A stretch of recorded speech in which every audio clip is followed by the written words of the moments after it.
I still remember the day I moved into Willow Creek Estates. The sun was shining, birds were chirping, and the neighborhood looked like something straight out of a magazine. Perfect lawns stretched out in every direction, flowers bloomed in carefully maintained gardens, and neighbors waved as I carried boxes into my new home. After years of apartment living in the city, this suburban paradise was exactly what I had been dreaming of.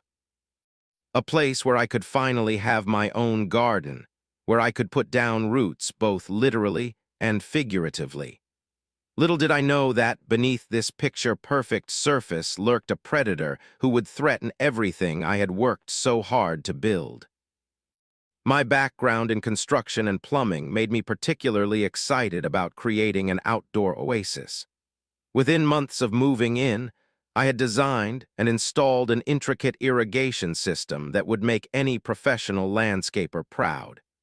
Each zone was carefully calculated, with drip lines feeding my vegetable garden, misters for my fern collection, and sprinklers that kept my lawn lush without wasting a drop. My efforts paid off when spring arrived, and my yard exploded with color and life. Neighbors would stop by just to admire the transformation, and I took pride in sharing gardening tips and even cuttings from my prized plants. Among these neighbors was Catherine Wilson, though everyone called her Karen behind her back, a nickname I initially thought was unfair until I got to know her better. Karen lived in the colonial-style house directly adjacent to mine, and at first, she seemed perfectly pleasant. She brought over a welcome basket when I moved in and invited me to the neighborhood barbecue. But as months passed, I began to notice how her smile never quite reached her eyes when she complimented my garden, how she would subtly remind me of HOA regulations during casual conversations, and how she seemed to be taking notes whenever anything in the neighborhood did not meet her standards. Though not officially on the HOA board, Karen wielded surprising influence through her close friendship with Martin Chambers, the board president. They would have coffee every Sunday morning on her pristine white patio furniture, pointing at various houses and making notes. Within days of these coffee sessions, violation notices would mysteriously appear in mailboxes. Most neighbors simply complied with whatever minor infraction they were accused of: trimming hedges back an extra inch, repainting mailboxes, removing wind chimes that were apparently not approved. It was easier than fighting the system. The tension between Karen and me escalated after I won the neighborhood's Garden of the Month award. For 3 years running, this honor had gone to Karen, whose garden was admittedly impressive but in a sterile, catalog-perfect way that lacked personality. When my name was announced at the summer block party, I caught the flash of fury in her eyes before she composed herself and offered a tight-lipped congratulations. That night, I found the small garden gnome that had been a housewarming gift from my mother smashed on my front porch. There was no note, no explanation, just shattered ceramic pieces that could not be repaired. I could not prove Karen had done it, but the timing was suspicious. After that incident, I noticed Karen watching my property with increasing scrutiny. She would stand at our shared fence line, coffee cup in hand, studying my irrigation setup with narrowed eyes. Twice she reported me for excessive water usage to the HOA, claims that were dismissed when I showed documentation of my efficient system design. I tried to maintain a cordial relationship despite these provocations, still waving when we crossed paths and exchanging pleasantries. After all, we were neighbors, and I would be living next to this woman for years to come. I had no idea that beneath the surface, Karen was already plotting to undermine everything I had built. The first signs of trouble appeared gradually, so subtle that I almost missed them. My beloved Japanese maple started dropping leaves despite the mild weather. The tomato plants that had been producing abundantly suddenly looked wilted and sad. My water bill remained high despite the apparent decrease in garden health. At first, I assumed it must be a problem with my timing system or perhaps a blockage somewhere in the irrigation lines. I spent several weekends troubleshooting, checking every component of my carefully designed system, but found nothing obviously wrong. The water pressure seemed lower than normal, but not dramatically so, just enough that my plants were slowly suffering. One evening, while adjusting the drip lines near our shared property boundary, I noticed something odd, small puddles forming near the fence on Karen's side. The ground there was unusually damp despite no recent rain. I made a mental note to monitor it, but did not think too much about it until a few nights later when I was working late in the garden. The moon was full, casting enough light to work by, when I heard a faint metallic sound coming from near the fence. Creeping closer, I peered through a gap in the wooden slats and was shocked to see Karen kneeling on the ground, doing something with what looked like a wrench near where my main water line ran. "Karen," I called out, unable to hide my surprise. "What are you doing over there?" She jumped as though I had shocked her, quickly standing and brushing dirt from her immaculate gardening pants. "Oh, I was just pulling some weeds that were coming through from your side. You know how invasive species can be." Her voice was honey-sweet, but her eyes darted nervously. "At 10:30 at night?" I asked, my suspicion growing by the second. "I could not sleep and gardening relaxes me," she replied, backing away toward her house. "Good night." The encounter left me deeply unsettled. The next day, I installed a small security camera disguised as a decorative birdhouse, positioning it with a clear view of the suspicious area. For 3 nights, nothing happened. Then, on the 4th night, the camera captured exactly what I had feared, Karen returning to the same spot, this time with a flashlight clenched between her teeth as she made adjustments to something beneath the soil. When she left, the puddles on her side seemed to grow larger, while my irrigation system ran with even less pressure the following morning. I knew I needed more evidence before confronting her. This was no minor neighborhood squabble. If she was tampering with my water line, that was illegal and potentially very expensive. I began documenting everything: the declining health of my plants, the increasing water bills despite decreased performance, and most importantly, the camera footage showing Karen's nighttime activities. But I needed to know exactly what she had done before I could take action. I needed to see beneath the surface. On a Saturday, when I knew Karen would be at her weekly hair appointment, I began carefully excavating along the fence line where the suspicious activity had taken place. What I found made my blood boil. There, professionally installed and cleverly disguised, was an illegal tap into my main water line. The tap diverted a significant portion of my water directly to Karen's property through a hidden pipe that ran beneath our fence. The work was too well done to be amateur. She must have hired someone with real plumbing knowledge to install it. This explained everything: my high water bills, my struggling plants, the mysterious puddles on her side. While my garden withered, Karen had been literally stealing the water from under my feet. The discovery left me shaking with anger. I took dozens of photographs, documenting the illegal tap from every angle.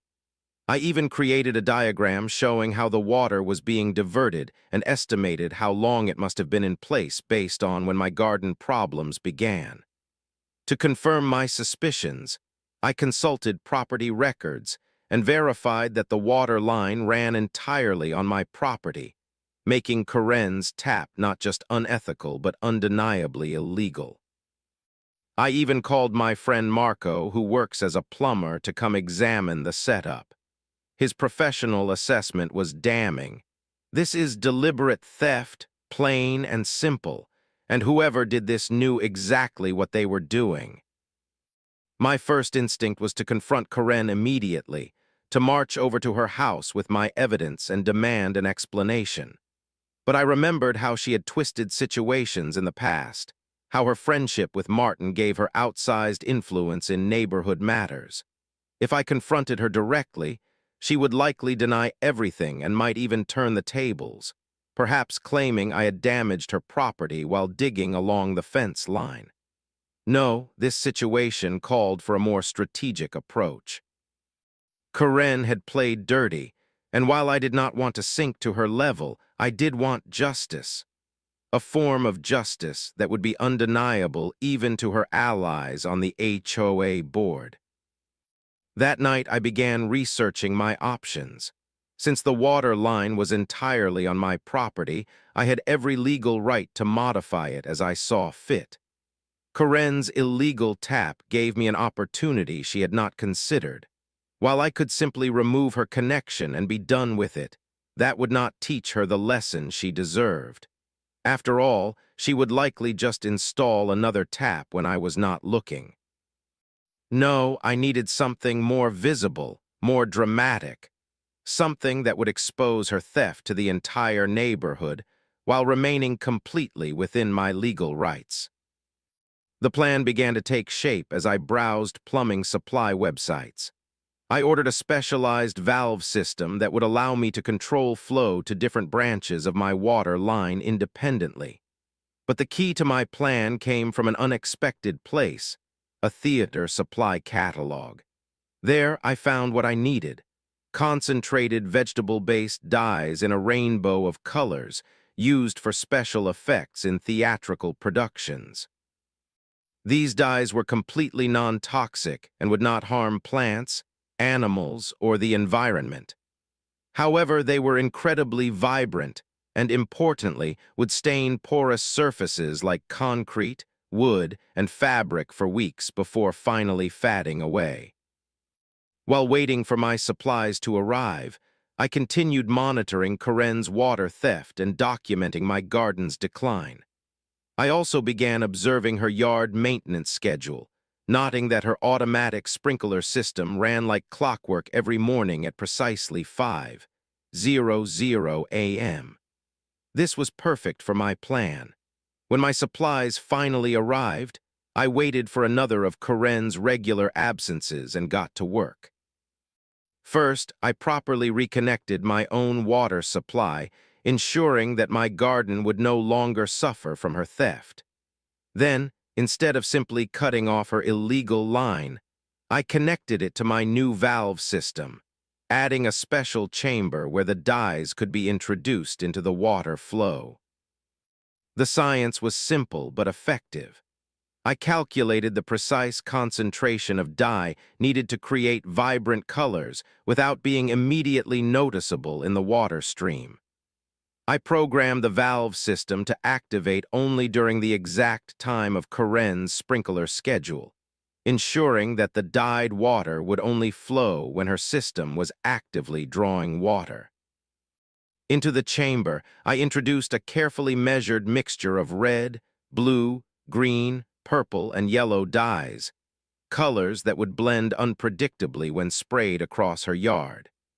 With everything connected and camouflaged, I restored the soil and plants along the fence line, leaving no evidence of my work besides a small, disguised access panel hidden among my decorative rocks. As a final touch, I set up multiple cameras with clear views of both yards, mine to document the continued health of my garden now that my water supply was restored, and Karen's to capture what was about to unfold. Everything was ready. My modifications were complete, my cameras were rolling, and justice was about to be served in spectacular technicolor. That night I could barely sleep, anticipating what morning would bring. The countdown to 5:00 a.m. had begun. When my alarm went off at 4:30 a.m., I was already wide awake, adrenaline pumping through my veins. I positioned myself at my upstairs window, which afforded a perfect view of Karen's backyard. Through the pre-dawn dimness, I could make out the contours of her immaculate landscape, the symmetrical flower beds, the perfectly trimmed hedges, the gleaming white patio furniture she was so proud of, and the winding stone pathway that led to her garden gazebo. Everything was in place, pristine and perfect, just waiting for her automated sprinkler system to activate.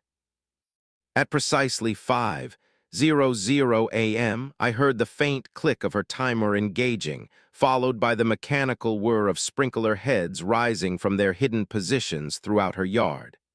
For the first few seconds, everything appeared normal as water began to spray in gentle arcs across her lawn. I held my breath, wondering if my plan had somehow failed. Then, like magic, the transformation began. The clear water suddenly shifted, first taking on a pinkish hue, then rapidly transitioning through the spectrum as different dyes mixed and flowed through the system. What followed was more glorious than I could have imagined. Vibrant red water sprayed across her meticulously maintained rose garden, while blue streams arced over her hedges.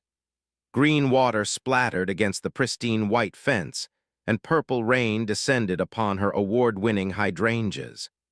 The crowning achievement was the yellow stream that directed itself perfectly at her prized patio furniture, the expensive white cushions absorbing the color like thirsty sponges. As the different colored waters met on the ground, they created swirling patterns across her lawn and stone pathways, a chaotic tie-dye masterpiece growing more elaborate with each passing minute. The sprinklers ran for their full 30-minute cycle, thoroughly soaking every inch of Karen's yard with the rainbow concoction. By the time they finally retracted back into the ground, her property had been transformed from a Southern Living magazine cover to what looked like the aftermath of a paint factory explosion.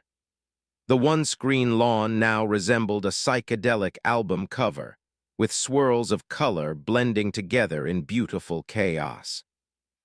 Her white patio furniture was now a patchy, multicolored disaster. Even the lower portions of her cream-colored house exterior bore colorful splatter marks where the sprinklers had reached. As dawn broke fully, illuminating the spectacle in all its glory, I could not help but feel a surge of satisfaction. This was not just revenge. This was justice in its most poetic form. Karen had stolen my water, causing my carefully tended plants to suffer. Now that same water had returned to expose her theft in the most visible way possible. All I had to do now was wait for the neighborhood to wake up and for Karen to discover what had happened to her perfect garden paradise. The neighborhood came to life gradually that morning, with early risers walking their dogs past Karen's house and doing comical double takes at the sight of her Technicolor yard. Some stopped to stare, others hurried home, presumably to tell their families what they had seen. I maintained my normal morning routine, casually watering my now-recovering plants and pretending not to notice the growing commotion. Inside, however, I was counting down to the moment Karen would emerge from her house and discover what had happened. That moment came at precisely 8:12 a.m. The scream that erupted from Karen's front porch was so loud that birds scattered from nearby trees. She stood frozen in horror, still in her bathrobe, hands clutching her face as she surveyed the rainbow wasteland that had formerly been her pride and joy. For several seconds, she seemed unable to comprehend what she was seeing. Then her head snapped in my direction, eyes narrowing to slits, face flushing a shade of purple that nearly matched some of the stains on her lawn. In that moment, I knew exactly what was coming next, and I was ready. Karen stormed across the street, barefoot and still in her robe, screaming accusations before she even reached my property. You did this. Look what you have done to my yard. This is vandalism. This is destruction of property. I am calling the police. I am calling the HOA. I am calling my lawyer. Spittle flew from her mouth as she jabbed her finger toward me. By now, neighbors were emerging from surrounding houses, drawn by the commotion and the spectacle of Karen's colorful yard.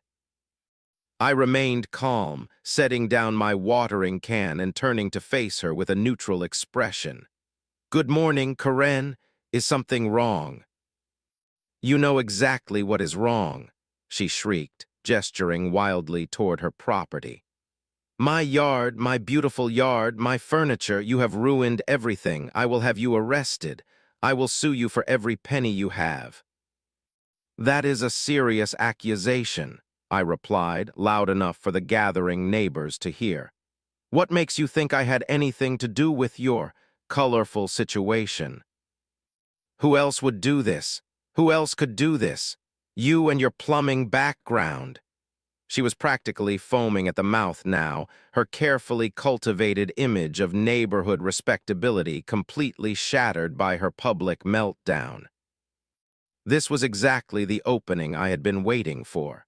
With the audience of neighbors present, including Martin Chambers, the HOA president, who had hurried over in his bathrobe, I calmly asked, "Karen, before you continue making accusations, could you explain to everyone why you think my plumbing knowledge would be relevant to what happened in your yard?" She faltered momentarily, realizing the trap too late. Because it had to be done by someone who understands water systems." "Interesting," I said, nodding thoughtfully. "And while we are on the subject of water systems, perhaps you would like to explain to everyone why you installed an illegal tap into my water line." With that, I pulled out my phone and began showing the gathered neighbors the evidence I had collected, the photos of the illegal tap, the video footage of Karen tampering with it at night, the documentation from property records showing the water line was entirely on my property. That is a lie," Karen sputtered, but her face had gone pale beneath its angry flush. "Is it?" I asked, pulling up more evidence. "Here is footage from 3 different nights showing you adjusting the illegal tap. Here are the excessive water bills I have been paying while my garden died. Here is confirmation from a licensed plumber that the tap was professionally installed and deliberately hidden." I turned to the crowd. "For months, my garden has been dying because Karen has been stealing my water. The tap was on my property, connected to a line I pay for. Last week, I finally discovered it, and, as is my legal right, I modified my own water line." As understanding dawned on the faces around us, Karen's expression shifted from rage to panic. She tried to deny everything, claiming I was making it all up, that I had fabricated the evidence. But the proof was irrefutable, especially when Marco, my plumber friend who had examined the illegal tap, stepped forward from the crowd. "I can confirm everything being said," he stated professionally. "The tap was illegally installed on private property, diverting water without consent. As a licensed plumber, I can testify to that in court if necessary." Martin Chambers, who had been watching the exchange with growing concern, finally spoke up. "Karen, is this true? Did you tap into this water line illegally?" I. For perhaps the first time since I had known her, Karen was speechless. I continued calmly, addressing the crowd rather than Karen directly. "I simply reclaimed control of my own water line. I had no obligation to inform Karen since she never informed me when she installed the illegal tap. The dyes I added to my water are completely non-toxic and environmentally safe. They will fade from living surfaces like grass within a week or 2. I paused for effect. "However, they may take considerably longer to fade from porous materials like concrete, stone, and expensive white patio furniture." The murmurs from the neighbors grew louder, with several people openly glaring at Karen. It emerged that many had their own stories of Karen's petty tyranny. Gardens reported for being an inch too tall, decorations deemed tacky, and reported to the HOA, children's toys confiscated from front yards. With each new revelation, Karen seemed to physically shrink, the power she had wielded for so long evaporating in the morning sun. Martin looked particularly disturbed. Karen, as HOA president, I cannot condone illegal actions that create liability for our association. Water theft is a serious matter, especially in our area where conservation is important. We will need to discuss this at an emergency board meeting. Karen, seeing her ally turning against her, made one last desperate attempt. But look what he did to my property. That is vandalism, plain and simple. This was where my legal research paid off. Actually, Karen, I explained, I modified my own water line on my own property, which I have every legal right to do. If that modified water was then drawn through an illegal connection that you installed without my knowledge or consent, any resulting consequences are, legally speaking, your responsibility. You cannot steal something and then complain about its quality. As the legal reality of her situation sank in, Karen finally fell silent. With as much dignity as she could muster, which was not much, given her bathrobe and the Technicolor backdrop, she turned and walked back to her house, closing the door firmly behind her.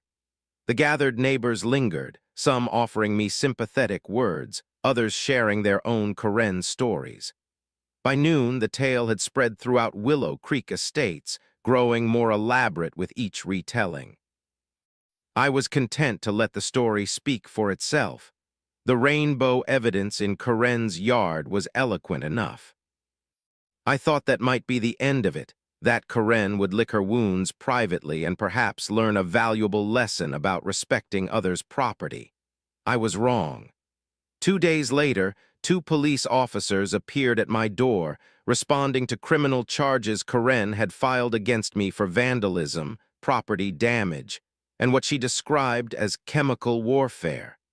Fortunately, I was prepared. I invited the officers in and methodically presented all my evidence. The property records, the plumber's assessment, the video footage, the water bills, and documentation proving the dyes were non-toxic and biodegradable. After reviewing everything, the senior officer closed his notebook and shook his head. "Sir, you have nothing to worry about. Based on this evidence, Ms. Wilson could potentially face charges for water theft, trespassing, and property damage herself. We will be having a very different conversation with her than the one she was expecting." True to their word, the officers went directly to Karen's house.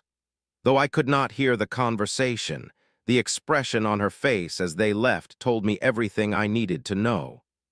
Later that day, I received an email from my attorney confirming that any potential charges against me had been dismissed, along with a warning that Karen might still attempt civil action.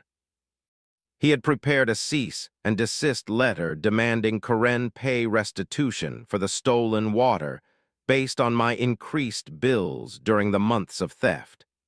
The letter also made it clear that any civil action on her part would be met with substantial countersuit. The HOA board, now eager to distance themselves from Karen's actions, called an emergency meeting the following weekend.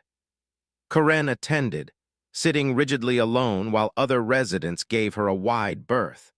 When the board unanimously voted to fine her for multiple violations of neighborhood covenants and required her to restore her property's appearance within 30 days or face additional daily fines, no one spoke in her defense. The irony was delicious. Karen, who had reported countless neighbors for minor infractions like incorrect mailbox colors or unapproved bird feeders, was now facing the full regulatory power of the very system she had weaponized against others. The requirement to restore her property proved particularly problematic for Karen. The dyes, as I had anticipated, had bonded thoroughly with the porous materials in her yard. The lawn could be replaced, of course, but at significant expense. The stone pathways would need professional cleaning or replacement. The white patio furniture was beyond salvation. Most amusingly, Karen attempted to hire several local landscaping companies to address the damage, only to find that many refused the job when they heard the story, which had become something of a local legend. Those who did provide estimates quoted prices so astronomical that Karen was seen openly weeping after one consultation. Over the following weeks, my garden flourished once more, the plants recovering rapidly now that they were receiving their proper water allotment. My water bill dropped to normal levels, and I found myself enjoying gardening again without the constant stress of fighting a losing battle against an invisible saboteur. Karen, meanwhile, was rarely seen outdoors. The tie-dye disaster remained largely unchanged, a daily reminder to the neighborhood of what happens when you cross certain boundaries. 3 months after what neighbors now referred to as the Rainbow Incident, a for sale sign appeared in front of Karen's house. Despite extensive professional cleaning, her property still bore faint traces of color in various places, particularly on the stonework and the north-facing side of the house where less sunlight had reached the dyes. Real estate agents could be heard explaining to potential buyers that the unique coloration was a special feature rather than a defect. Few were convinced. When the house finally sold, it was at a price significantly below market value. The day before Karen moved out, I was surprised to hear a knock at my door. Opening it, I found her standing there, not meeting my eyes.